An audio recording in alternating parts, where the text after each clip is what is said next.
Welcome to the Transformational podcast, a conversation between brothers about practical ways faith is impacting our lives.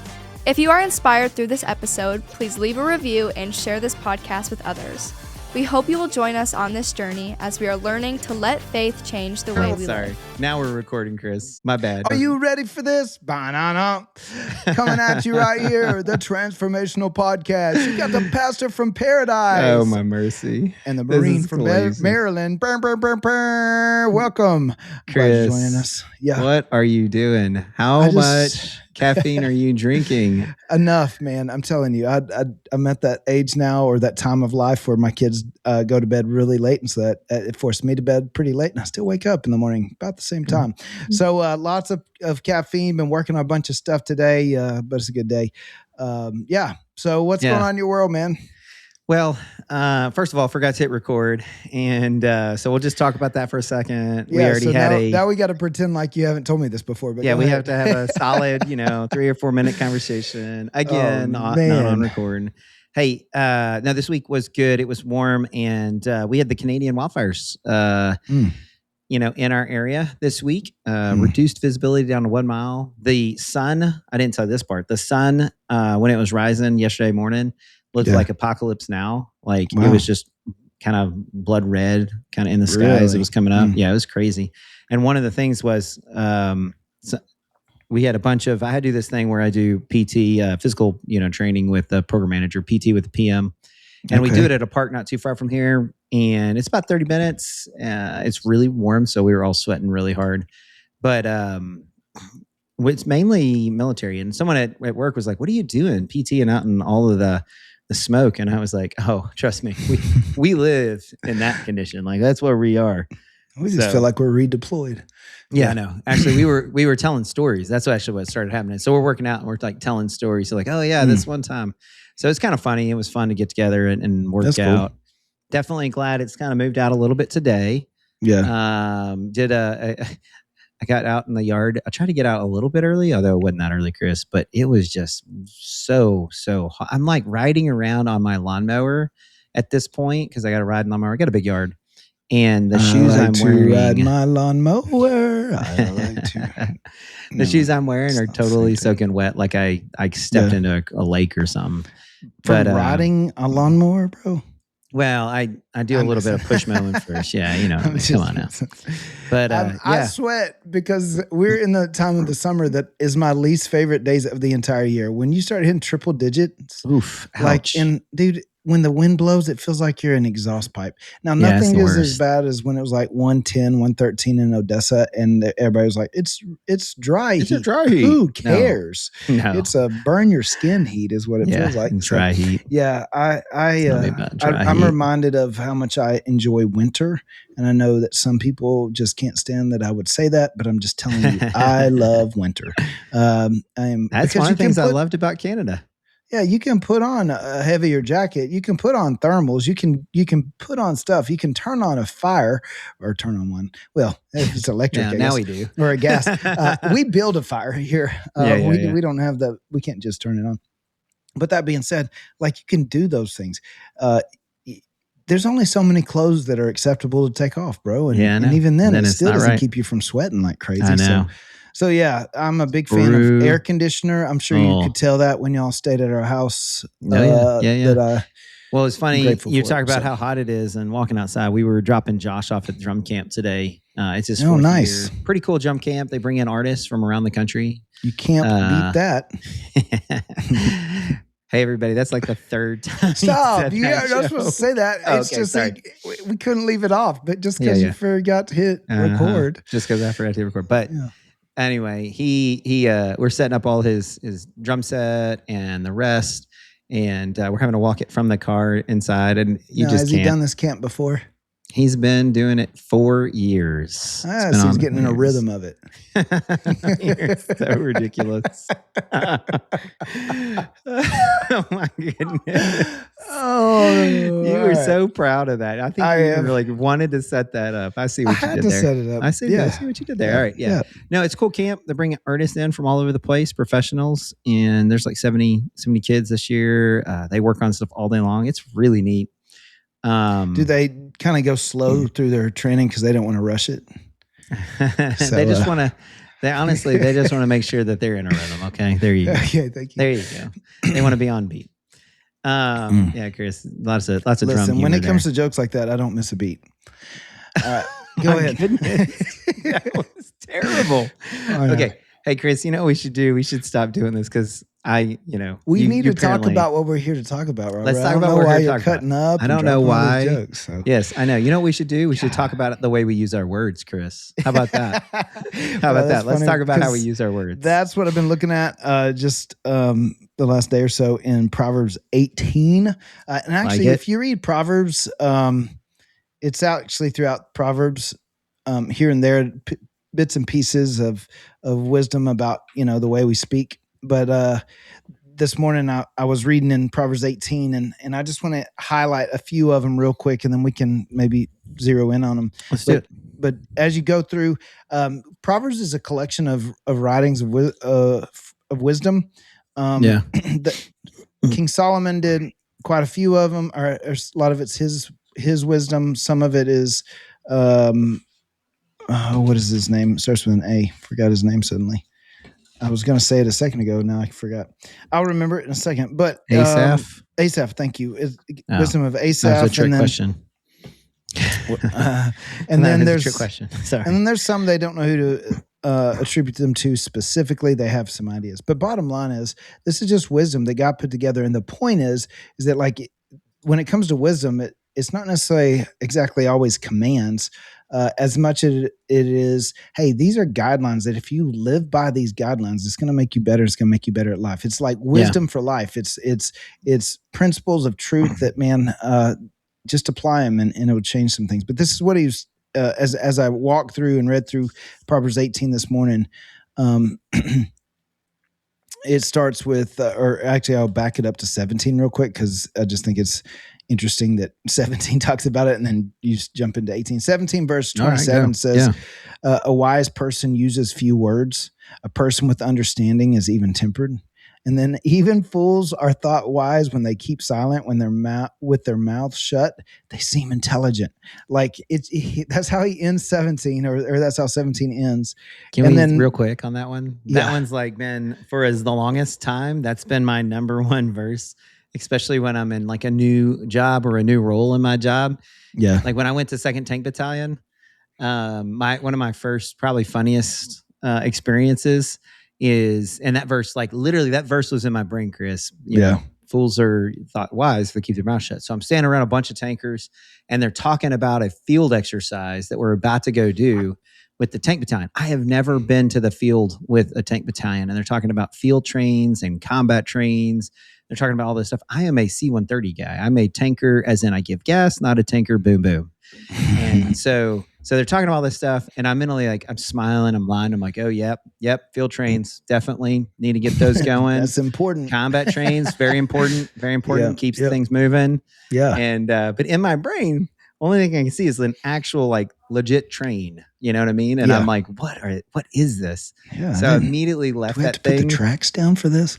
Yeah. Oh yeah. I didn't say anything. I didn't say like I didn't know. I didn't ask any questions. I went downstairs. I asked nobody ever.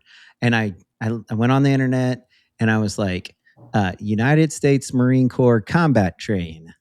In detail, like, hey, that's your logistics with ammo and food and fuel to the front lines for the folks that are in combat.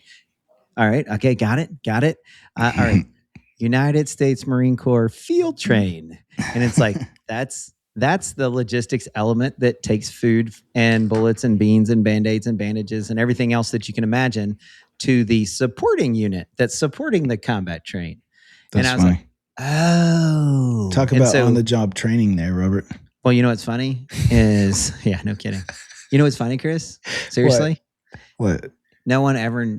Everybody thought like, oh, like how did like that? The pilot knows all of this stuff. No, the pilot didn't know any of this stuff. I just kept my mouth shut.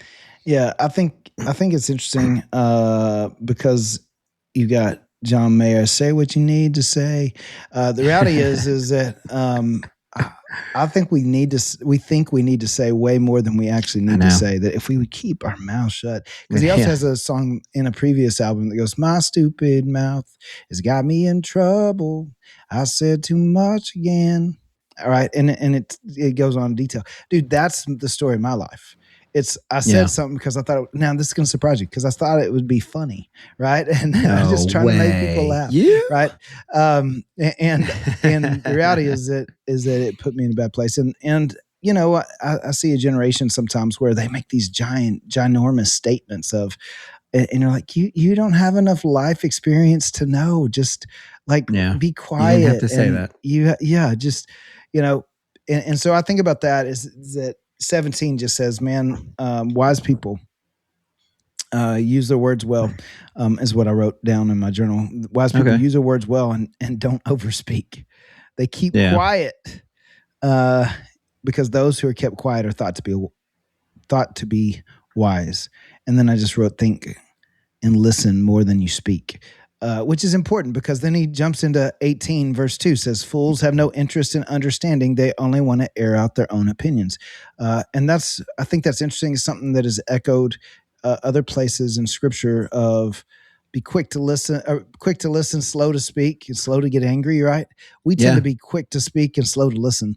I think what's James 1:19 for those who aren't tracking. He just quoted James 1:19. Yeah, I think what's interesting is there's a book I read, 7 Habits of Highly Effective People, Stephen Covey. Okay. One of those is seek to understand first, then be understood. Yeah. And really what's crazy is Stephen's hitting on something that is a biblical principle, is that wise people, right? Wise people seek to understand, then to be understood. Foolish people only care about being understood. They're not seeking to understand. Which is interesting, is we're going to read more in a second that add to that or build that, but then contribute to that logic. Yeah. Then verse 4 says, wise words are like deep waters. Wisdom flows from the wise like a bubbling brook. That wise people, man, when they speak, it just bubbles up, and there's no lack of wisdom that comes from them. However, a bubbling brook, it's one of those things of it's refreshing. Like, it's refreshing. A bubbling brook is refreshing. Right. It's not stagnant water. It's not shallows. You know, I like the imagery here that he puts in it, is that deep waters, the difference between deep waters and shallow waters. It's the difference between like the kiddie pool where littles, you know, run around and it's, you know, maybe it's ankle height, knee height, that kind of stuff. But then like as you grow older, you can move further into the deep end. It's almost this visual, even if you can move beyond the swimming pool, this visual of the where like the ancient waters are. I mean, it gives this imagery that wise words are like an ancient source of information, whereas like your shallows are they're easy to get to. They're not very far. Anybody can access them. There's nobody that can't touch them. But your wise words are where the deep waters are. It's where the folks that dwell in wisdom, and you do want them to be refreshing. Yeah. Well, and if you think about it, healthy things grow next to bubbling brooks, right? Right.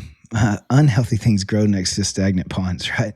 And so it's like one of those things and there's some healthy things that grow next to a pond, but it just, if it's stagnant. I got your example. The point is this, is like, I think that some people think, well, I've got all these wise things to say. Well, are there healthy things growing around you? Like, is it helping things grow? Is it helping? Is it to the benefit of others? Is it truly refreshing people? Or are all the things you're saying critical and negative and harmful and hurtful and degrading and stir up strife? Because in fact, let's go to verse 6. It says, fools' words get them into constant quarrels. They're asking for a beating. Like I love that they're asking for a beating. Yeah, the mouth of the mouth. That's why I beat you up as a kid. I just want you to know that's true. That's true. You didn't beat me up, but that's why we got in fights. Is because like that was I was an agitator with my words. I was an instigator. Yeah. Now we had some really good rumbles. It was good. Yeah, we did. It was good. But made us stronger. You know. Yeah. Yeah. What doesn't kill you does make you stronger. Is what I hear. But no, you're right. It But then, the foolish words end up basically put you out in an open situation where you draw attention to yourself, and sometimes that's not wanted attention. It's not good attention. Not all attention is good attention. That's right. Verse 7: the mouths of fools are their ruin. They trap themselves with their lips. Like, if they find a way to get themselves in trouble. Can I tell you another story on that one? Yeah, go for it. This is really funny. So I'm talking to this Marine, junior Marine, years ago, probably 15 years ago, and he was trying to tell me why the sheriff that had some complaints towards him wasn't right in his complaints, and I'm using air quotes when I say complaints, if you know what I mean. Yeah. So anyway, I'm talking to the Marine, and he's trying to tell me his part of the story, and he's using a lot of words, and he's being very descriptive, and so I'm beginning to realize that he's not being fully truthful or whatever. And so I said, hey, real quick, just so that I can understand your story, right before y'all went there, y'all did a lot of this stuff right there, right? Which, by the way, wasn't a part of his story, but I kind of imagined it in. And he goes, oh, yeah, we were having and he stops and he looks at me. He's like, oh, man. Like I said too much. I was like, okay. I was like, there you go. Now we're telling the truth. All right, here we go. So no, it is funny that the mouths of the fools that just they trap themselves. They can't even help it. Yeah. I'm gonna keep going. Yeah, keep doing it. Spouting off before listening to the facts is both shameful and foolish. Robert, this could be said of hitting forward on or repost on social media without knowing the facts, putting something out there without knowing the facts. The reality is, man, I was even listening to something today, that just a historian that was uncovering just some places where things have been distorted, that basically more or less secondary sources have said the same thing long enough that everybody believes that that's the truth, whereas as you go and actually look at primary sources are sources that were written at the time of the event. And not somebody reporting on the event years later. It's or writing on the primary sources, which that would be your secondary source. Right. So when you go to the primary sources, then all of a sudden you're like, wait a minute, they've rewritten history. Like this doesn't even make sense. And what's crazy is that you've got some people and some, and I'm not going to get into any of the specifics, but these situations in culture. And dude, we've seen it over the last years. I think one of the worst things for this has been social media, where people, man, they get on there, they give their peace of mind, they say what they say, and then it comes out, the truth comes out, and now all of a sudden, now they have to either double down and go with it anyway, or delete their post. Or delete their but post. It's too late. But it's too late, yeah. So it says it's both shameful and foolish. Practical advice on that one is don't repost something that has made you angry. Here's why. Something that's made you angry or like ignited something in your soul. Like that's the one thing that I try to acknowledge. A lot of things that are being posted and that kind of stuff, they're literally designed to kind of get under your skin. And so if I feel like that, and I feel like I need a comment or repost or whatever, I'd have a rule. I have my personal rule. Like I don't. And then the second thing I do is I immediately question it. I question it. Doesn't matter if it makes me, if it's what I think or what I think, in favor of, or what I think is in favor against. It doesn't matter which one. I question it, and then I go look it up, and I'm like, okay, I mean, is this real or is it not real? Yeah. And start really trying to find and dig, so to say. Yeah. Because you're right. Like that level of instantaneous, and sometimes it probably feels gratification. That's going to lead to ruin. Yeah. What's interesting is I think for me, one of the things I did is I just got off social media. Oh yeah, that's right. You did. I've given you my login. I've given my team at the church my login, and like, hey, use it, whatever, just so that that platform can be used. But at the end of the day, man, like what was bad is that it was like causing me to think differently of people that I didn't want to think differently of. Because here's the deal: I didn't need to hear those things. I didn't need to see those things. And I know that sounds terrible, but at the same time, I was like, wait a minute, like let's go back to the 90s, the simple 90s where we didn't have social media. Just a sticky note. To screw up relationships. Like, we don't have to do this. Like, it's one of those things. So, should always eat the note. Then here's the good news. Verse 20, wise words satisfy like a good meal. The right words bring satisfaction. Like I like that. It's something that people can enjoy. And then verse 21, the tongue can bring death or life. Those who love to talk will reap the consequences. Right? You can kill things and you can bring things to life with your words. Your words matter. When I was at a church, one of my executive pastors, he would always say, hey, weigh your words because words matter. What comes out of your mouth matters. But in the spiritual realm, it's not just words. What you have to say often will create agreements with the enemy, give enemy access that the enemy doesn't need. Like, if you think about it, the power of words is a big deal. God spoke life into existence. He spoke and created the world. He spoke. Yeah. He said, and it's at the name of Jesus one day, the spoken, the declaration of Jesus, right? Every knee will bow, every tongue confess. Speaking is a big deal, and I think we sometimes miss the importance of it. But he just talks about, man, those who love to talk will reap the consequences. And how do you feel about self-talk, Chris? Like, so you talked about words about others. Let's give me some thoughts on words about yourself. I think they matter, because if you're saying things that don't align with what God says about you, you're speaking a lie, and you're embracing what the enemy has to say. So what you have to say, actually, you should ask yourself before you speak to you a certain way, is this something God would ever say to me? And if it's not, you really shouldn't say it to yourself.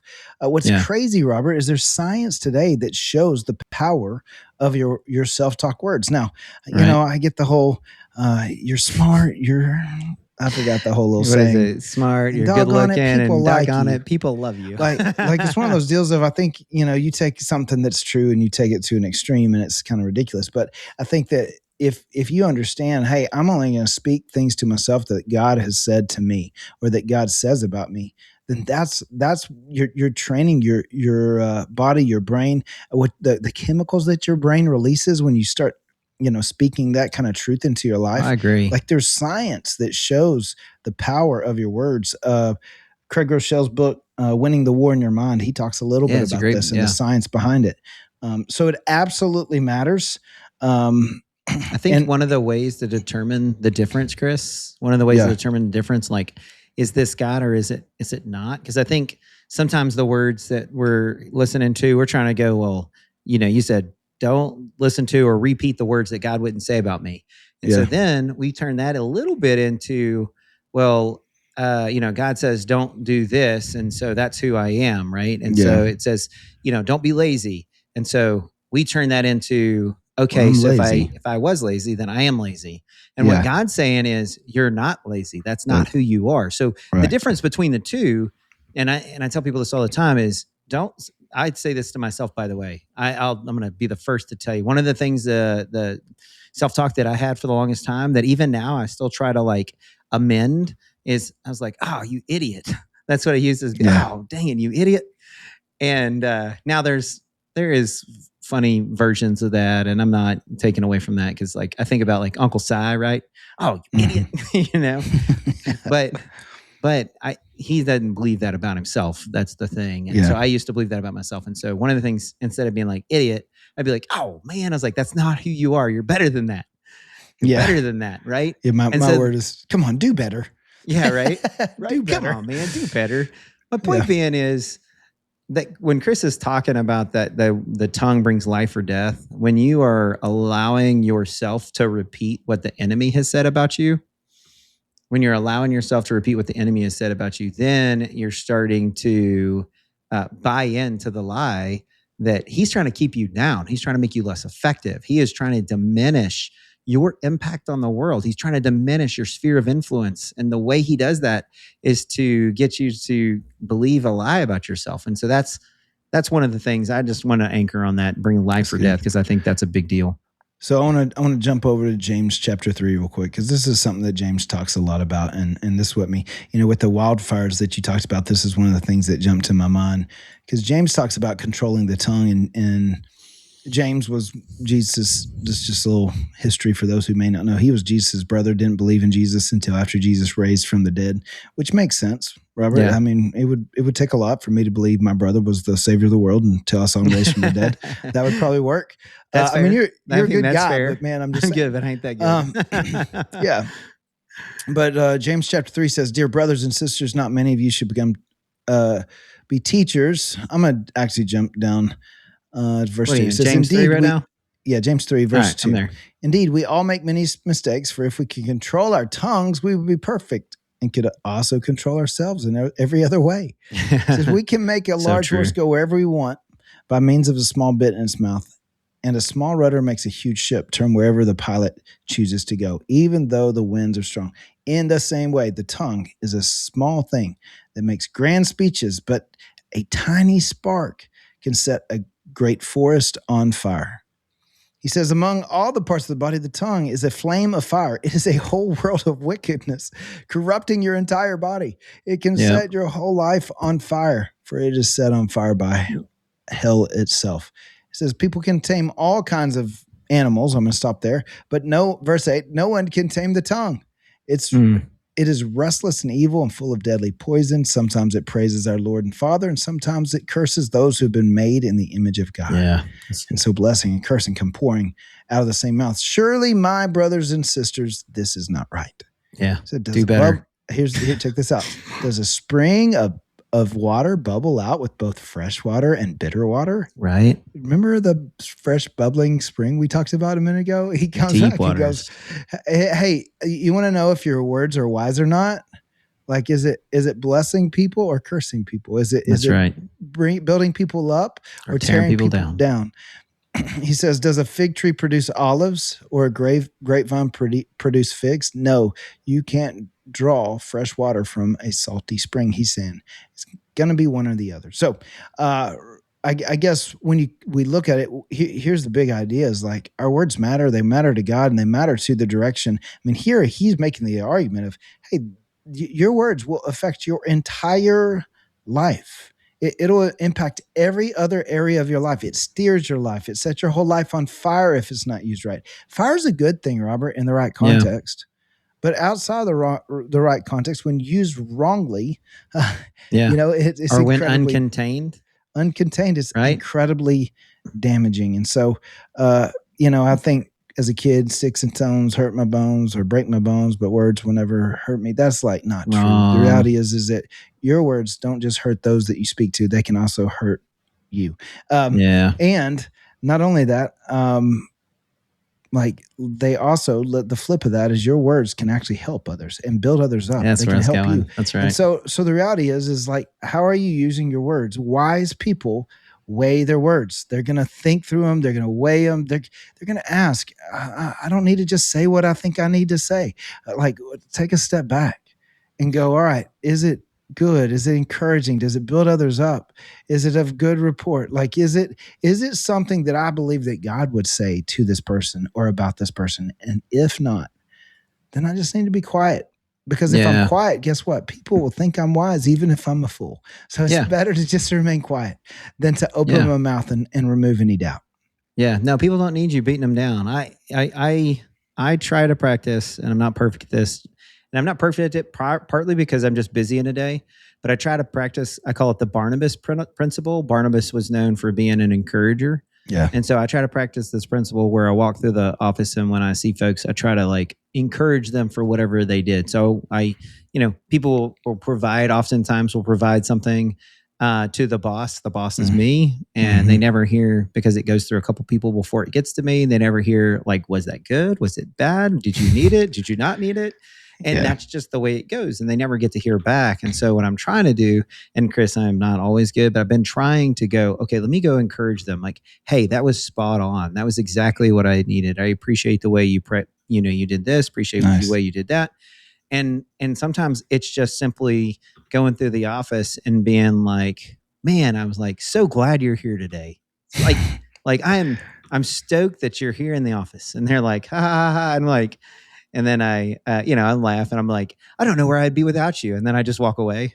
Yeah. And of course but the thing is those words, it lifts the office. And if you don't have to be in a position of leadership to use your words to lift and raise your environment. You can be literally anybody in the office that raises and lifts the environment. And frankly, people will start wondering, not just like, what's up with you? They want to know, like, okay, who do you know? Like, what makes you different? Why are you such a joy to be around? And I think, you're talking about flame and fire and that kind of thing, is when flame and an uncontained flame, right? I was sort of joking about the fact we were doing PT yesterday with a PM and it was fog. It was smoky, couldn't see a mile. Sometimes your words can not just impact the set of flame around the folks that you are there. It has second, third, and fourth order consequences where people start, they see it from a distance and they kind of smell it from a distance. They're like, I don't want to be anywhere near that. Right. And so I think it's just crucial. I think it's critical to be thoughtful in the way we use our words. That's what I say. Be thoughtful in the way you use your words. I love it. Hey, if you're going to wrap us up, bring us on home. It's kind of a short-ish one, but it is about words. And I think we've talked a little bit about all the ways that words get us in trouble and how we need to be not just thoughtful in the way we use our words, maybe a little bit quicker to listen and slower to speak. We've talked also about how our words can refresh others and how God calls us to refresh others. And so not just refresh others, but refresh ourselves. So be careful in how you talk about yourself. I try to not, be like, you idiot. Yeah. Anyway, what about you? Bring us home. Here's what I'd say, man. Words matter. So before you say it, weigh it. There you go. Amen. We hope today's episode has left you encouraged. If you have any questions about what was discussed, be sure to contact us through the show notes. A new episode drops every Monday, so we hope you will subscribe and join us each week as we learn to let faith transform our lives.